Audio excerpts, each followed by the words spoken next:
Não, não fazíamos ideia. 30 anos é uma data que nós não sabemos ao certo o dia, porque foi há 30 anos que eu me juntei com o Miguel Viterbo, o Rui Cardoso Martins e o José de Pina e começámos aquele projeto ainda vago de fazer uma empresa de escrita. E convencionámos que o dia 1 de Abril seria o nosso dia de aniversário, mas a verdade é que eu creio que teremos começado a trabalhar debaixo desse nome, algures mais para o fim do ano, entre 1993 e 1994, para dizer a verdade. E não imaginava de todo o que é que viria a ser. Pronto, agora as produções fictícias, elas próprias também já são, digamos, um contexto que fez parte de uma época, não é? Agora, depois de tudo o que aconteceu, eu de certa maneira encontro-me no ponto onde estava quando comecei as produções, que é ser freelancer e ter uma série de projetos e de ideias que poderei concretizar com uma ou outra empresa, com um ou outro, digamos, entidade, e porque não também com as produções, no meio disso tudo.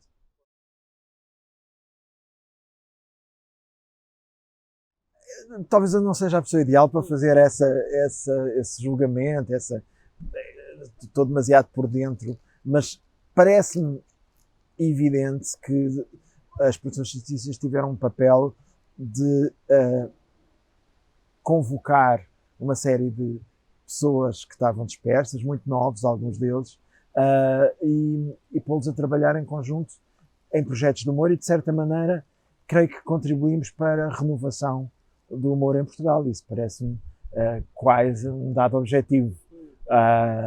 De facto, nós começámos a escrever para atores e, sobretudo, para o Herman. Foi a possibilidade que o Herman nos deu de escrever para ele que nos permitiu profissionalizar e permitiu-nos ter um grupo de pessoas a encontrar-se todos os dias no mesmo sítio e encontrarem-se para escrever e para trocar ideias. E daí nasceram muitos projetos, e muitos projetos não só de humor. Aliás, o projeto das produções fictícias no início era ser uma empresa de escrita de ficção. O nome tem a ver também, essa brincadeira. O que aconteceu foi que foi no género do humor que foi mais fácil, e aliás foi no género do humor que se encontrou de facto uma possibilidade de viver do nosso trabalho.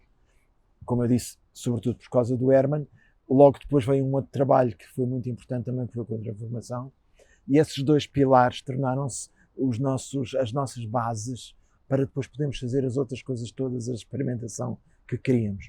Depois há digamos, um terceiro acontecimento muito importante, já mais tardio, que é o Canal Q, que vem servir depois de laboratório para uma série de experiências audiovisuais. E, portanto, as produções fictícias entre estes momentos, digamos, entre o início a escrever para o Herman e depois o segundo fôlego com o Canal Q, de facto, foram um local de encontro, sobretudo, e de muita possibilidade de troca de ideias para várias gerações, né? Desde a minha, que digamos que é a geração nascida nos anos 60, até gerações muito posteriores, já nascidas muito depois. Enfim.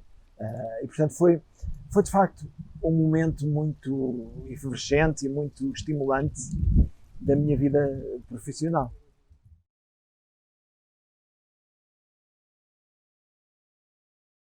Eu fiz parte de uma administração com mais outras duas pessoas, o Gonçalo Reis e a Cristina Vaz Tomé, e eu creio que nós fomos a primeira administração depois da criação do Conselho Geral Independente. E foi um momento que na RTP correspondeu, de facto, a um novo paradigma, por um lado, de separação entre as administrações da RTP e o governo, no sentido de que foi a primeira administração na história da RTP que não foi nomeada por um governo, foi nomeada por um grupo, uma comissão independente, Conselho Geral Independente, e por outro lado, com um mandato claro de serviço público, digamos, por oposição a, digamos, uma vertente mais comercial, no sentido em que aquilo que era o entendimento muito claro nessa altura é que a RTP tinha que oferecer aos cidadãos e não aos consumidores aquilo que o mercado não oferecia.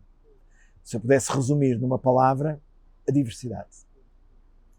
E essa procura da diversidade foi essencial.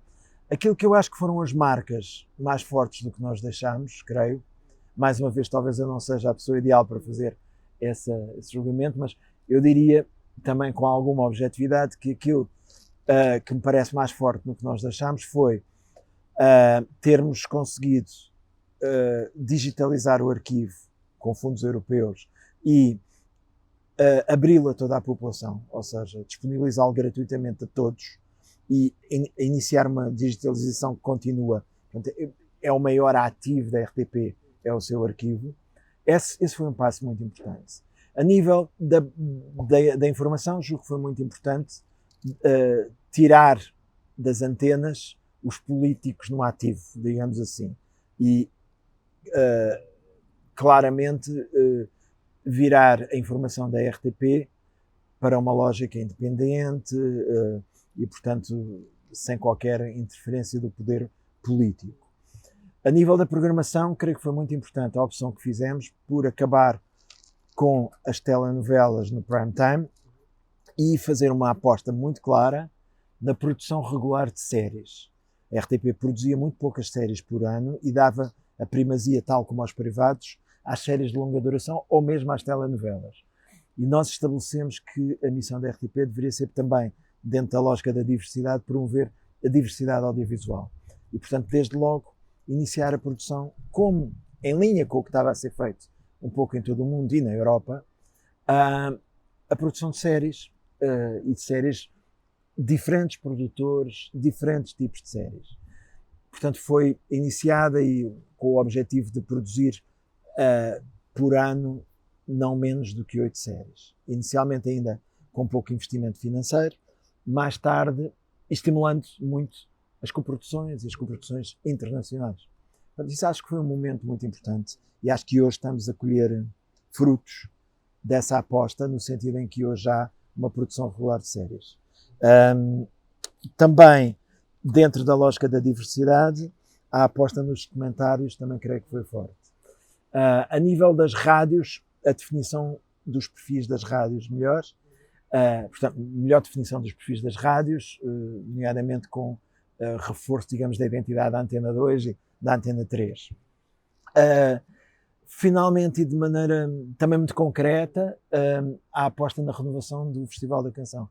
E, portanto, fazendo, no fundo, colocando na curadoria do Festival da Canção as pessoas que na rádio, nomeadamente na Antena 3, faziam, digamos, o contacto com a música pop portuguesa, portanto, no fundo, estabelecendo a ideia de que o Festival da Canção só faz sentido se for uma montra do melhor da música pop portuguesa. E, portanto, nesse sentido, tentar trazer os melhores músicos da música pop portuguesa para o festival, como uma espécie de grande procura, no fundo, de canções para o cancioneiro português contemporâneo.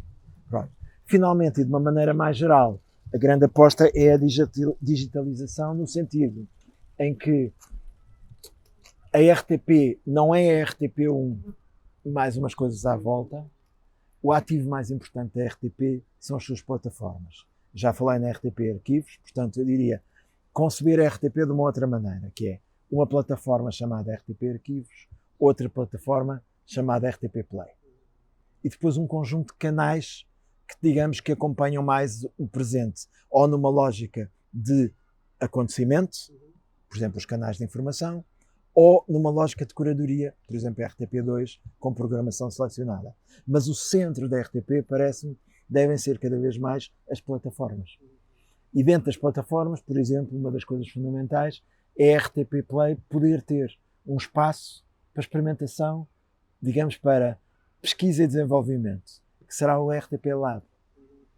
E, portanto, portanto, acompanhando a lógica toda de, por um lado, na rádio, dos podcasts e disso tudo, na televisão, haver também uma lógica cada vez maior de investimento direto em conteúdos que vão diretamente para a plataforma, sobretudo feitos por pessoas mais novas e, sobretudo, feitos numa lógica mais de inovação e de experimentação.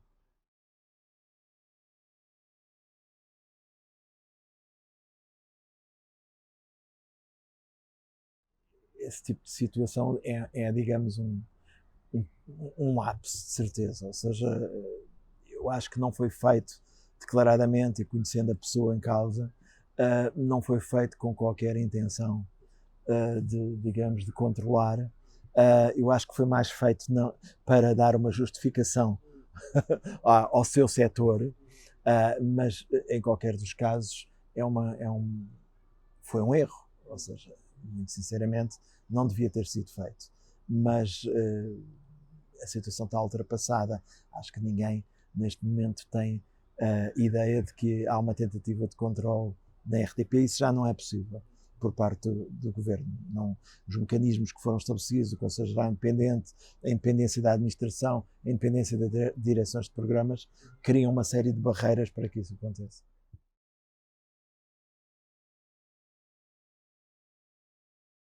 Sim, nós tivemos, foi uma situação particularmente difícil para toda a gente, para toda a população, e nós, foi a única vez que foi criada uma Secretaria de Estado do Cinema, do Audiovisual e dos Média, que tinha de facto uma razão de ser, que era precisamente pela primeira vez poder pensar esses setores de maneira articulada e em conjunto, de forma estrutural. Foi nessas condições que eu aceitei e foi na perspectiva de poder, num enquadramento que era economicamente favorável, estamos a falar do fim de 2019, poder de facto iniciar uma mudança que viesse trazer uma nova estratégia para essa área e para pensar em conjunto. De facto, 3 ou 4 meses depois de termos chegado, começou a pandemia e o plano que nós tínhamos foi de facto por água abaixo, ou seja, não foi para a frente. E, portanto, a partir daí, o que se passou a fazer foi a necessidade de responder a uma situação absolutamente nova, catastrófica para todos e para o setor cultural em particular. E, portanto, o que nós precisámos nesse momento foi ter resposta de emergência face a uma situação. E praticamente todo o nosso tempo, os nossos recursos, foi feito no sentido de responder a essa emergência. Portanto, todos os planos de reestruturação do setor ficaram parados. Quando a pandemia desanuviou e estávamos em condições de poder retomar, embora noutro contexto, o plano, o governo caiu. E, portanto, no novo governo, tendo a própria ministra decidido não continuar, não fazia sentido eu continuar, e, portanto, sim, de certa maneira, foi uma oportunidade perdida, houve o seu quê de frustração.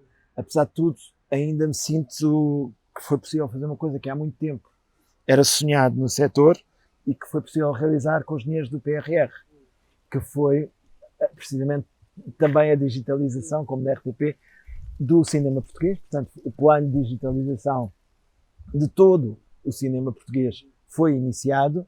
E outra coisa que também acho que foi muito importante foi ter iniciado a compra de projetores digitais, não é? Para toda a rede de cineteatros. São 150. Portanto, isso veio dotar o país de uma capacidade extraordinária de poder exibir cinema e de poder ativar nos vários cineteatros uma série de iniciativas que podem vir da cineclubes ou das próprias entidades autárquicas, ou, enfim, a criação de festivais, a criação de iniciativas para a exibição de cinema, que é uma coisa muito importante, recuperar esse lado comunitário do cinema, digamos, num momento em que estamos todos a ver tudo em streaming e em casa, isolados. Acho que foi muito importante. Portanto, conseguimos fazer isso, é uma coisa que eu acho que foi importante deixarmos feito. A outra coisa que foi fundamental e que também foi importante termos feito foi, no fundo, para já adaptarmos, transpormos a diretiva europeia do audiovisual e transpusemos-la a tempo, ou seja, fomos dos primeiros países até a transpô-la, e creio que, curiosamente, agora estamos a ver que a maior parte dos países estão a fazê-lo em linha com aquilo que também fizemos. Portanto, é no fundo as obrigações dos operadores de streaming e não só, das plataformas de partilha de vídeo, que no fundo devem trazer mais dinheiro para a produção local. E isso aconteceu. Acho que o que foi aprovado é um princípio, mas foi importante tê-lo aprovado. Tudo isso no sentido também de criar diversidade, não só no cinema e audiovisual português, não só, digamos, a diversidade de conteúdos, mas isso está intimamente ligado à diversidade de formas de fazer e de produzir e de financiar. Eu acho que uma das coisas que estava no tal plano que não chegámos a fazer, mas eu creio que é fundamental que aconteça, é a ideia de que, para além do setor do cinema e do audiovisual, digamos, sustentado pelos apoios do Estado, através do ICA, tal como existe, a possibilidade de criar um lado, chamemos assim, mais industrial, mais de mercado, mais de relação direta com esse espaço de mercado, para, no fundo, haver mais portas onde bater, ou seja, diversificação dos centros de decisão e multiplicação das fontes de financiamento, sem tirar dinheiro ao que já existe, pelo contrário, acrescentando dinheiro ao que já existe, acrescentando dinheiro para o cinema dito de autor e para o cinema que de outra forma dificilmente encontraria a concretização, portanto teria dificuldade em se afirmar mais comercialmente. Ao lado disso, encontrar mecanismos de estímulo e desenvolvimento do setor industrial, digamos assim, ou menos artesanal, e sobretudo fazê-lo com uma perspectiva internacional. E nesse sentido eu acho que muito do que deve acontecer na área do cinema e do audiovisual deve seguir aquilo que aconteceu na música, que é a possibilidade de dar aos mais novos, aos que chegam, meios para poderem desenvolver as suas ideias de muitas maneiras. Não ficar à espera de uma ou duas decisões só. Ou seja, ter mais hipóteses e mais possibilidades. É esse, no fundo, o caminho que achava que se devia seguir.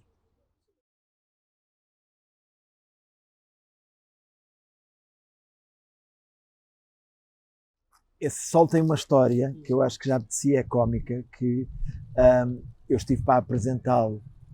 Aliás, apresentei-o uma vez e depois acabei por não fazer a digressão porque fui convidado para a RTP. Quando saí da RTP comecei a preparar uma segunda versão e não cheguei a apresentá-lo porque fui para o Governo. E quando saí do Governo, finalmente decidi fazê-lo e já acrescentado das experiências de ter estado também no Governo e na RTP. Ou seja, é uma visão sobre o mundo sempre, mas é uma visão sobre os sítios por onde eu fui passando e o ponto de vista que eu fui tendo, que me parece curioso partilhar, sempre com um olhar cómico, e que no fundo é como se fosse ir perguntando nos vários sítios onde eu estive qual é o lado cómico que isto tem. E também um olhar que é a partir do ponto de vista do humorista, mas também foi a partir do ponto de vista do administrador de uma estação pública, ou a partir do ponto de vista do governante, e do governante numa situação particular, que é em período de pandemia, o que é quase surreal para um tipo que passou a vida a escrever histórias e humor, e de repente está num governo, num contexto muito particular, ainda por cima de pandemia. Portanto, é quase como um criativo infiltrado no governo, e trazer essa experiência e o olhar cómico, ou possivelmente cómico, que isso me traz, e portanto fazer um espetáculo a partir daí que é de facto, como diz, um solo acompanhado, porque eu não vou estar sozinho, estou com o António Jorge. Esta versão, isto é uma nova versão, eu fiz este espetáculo no início deste ano, em janeiro, no São Luís, e para minha surpresa esgotou sempre, e portanto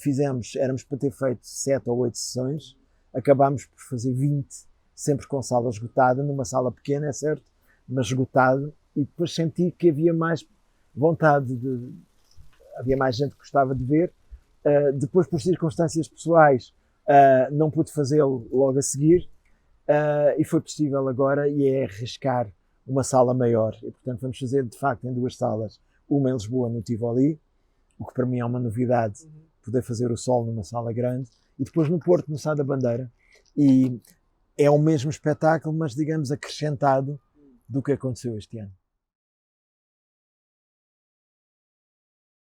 Eu acho o risco muito... é decisivo para quem trabalha na minha área, na área criativa, e para quem é sempre, para mim, mais estimulante e mais interessante poder arriscar em qualquer coisa que eu ainda não sei exatamente o que vai ser, do que simplesmente repetir uma receita.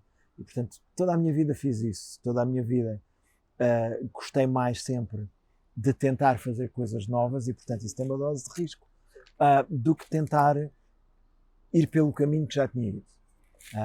E, portanto, se é verdade que numa ou noutra altura é preciso conciliar, digamos, situações mais formatadas, e, portanto, porque isso normalmente é de onde vem o rendimento financeiro que nos permite depois arriscar coisas que terão duvidoso retorno financeiro. E toda a minha vida foi feita, digamos, nesta tensão entre fazer coisas mais, chamemos-lhe comerciais ou mais previsíveis, e fazer coisas de que eu não sei o que é que vão ser à partida.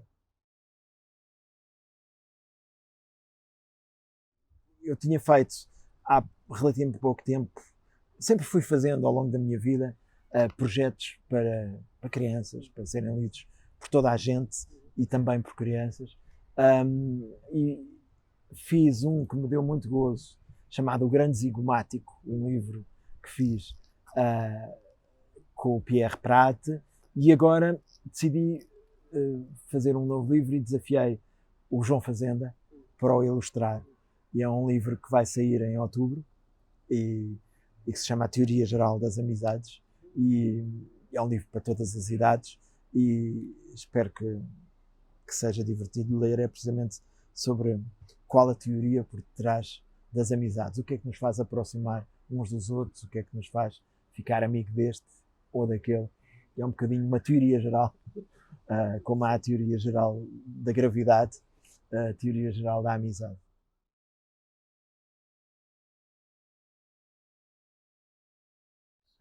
Sim, eu nunca tomei essa decisão, ou seja, eu não fiz opção. A verdade é que eu fiquei um bocadinho funâmbulo no meio, no fio, e é engraçado, sim, porque eu vinha da universidade, eu estava apontado, digamos assim, tinha apontado na altura, nos anos 80, no final dos anos 80, quando terminei a minha universidade, uma possibilidade, em função de um convite, era ir trabalhar na Arca no Fernando Pessoa e tornar-me professor especializado em literatura moderna e contemporânea. Um convite do Hermano José mudou isso tudo, e virei-me para o mundo da televisão. A verdade é que, de facto, fiquei sempre no mundo da televisão. As pessoas olham para mim como uma espécie de um intelectual, e no mundo, digamos, do lado da universidade, as pessoas olham para mim mais como um palhaço. E a verdade é que eu sinto muito bem em ser as duas coisas e não ser exatamente nenhuma delas. E portanto, tenho gostado dessa dualidade.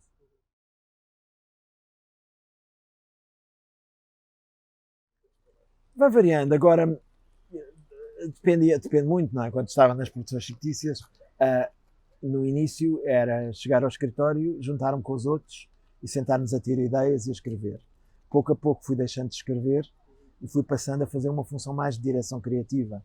No caso das séries, digamos aquilo que no mundo anglo-saxónico se chama showrunner. Cá nós dizíamos o diretor criativo. Nas produções eu fui passando, digamos, de escritor em grupo, diretor criativo, e depois fui tendo funções cada vez menos criativas e cada vez mais administrativas. Uma das coisas que me está a dar muito prazer agora é ter regressado à atividade mais criativa. Faço a partir de minha casa, e portanto aí a rotina é mais fácil de estabelecer, porque normalmente escrevo bem ao princípio da manhã e ao fim da tarde. São os dois momentos melhores. E não diria que é uma rotina, mas diria que é uma constatação que são os momentos mais assim colados aos crepúsculos, são os momentos em que eu trabalho melhor.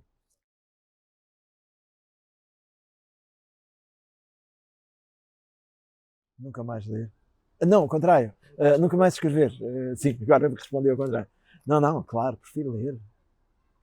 Prefiro ler sempre. Até porque há muito mais e melhor por onde escolher. Se eu acabasse a ler só o que eu escrevia, ficaria muito mais pobre. Definitivamente prefiro ler, porque assim posso ler tudo o que toda a gente escreveu. Não sei se é o melhor, não cura situações mais graves.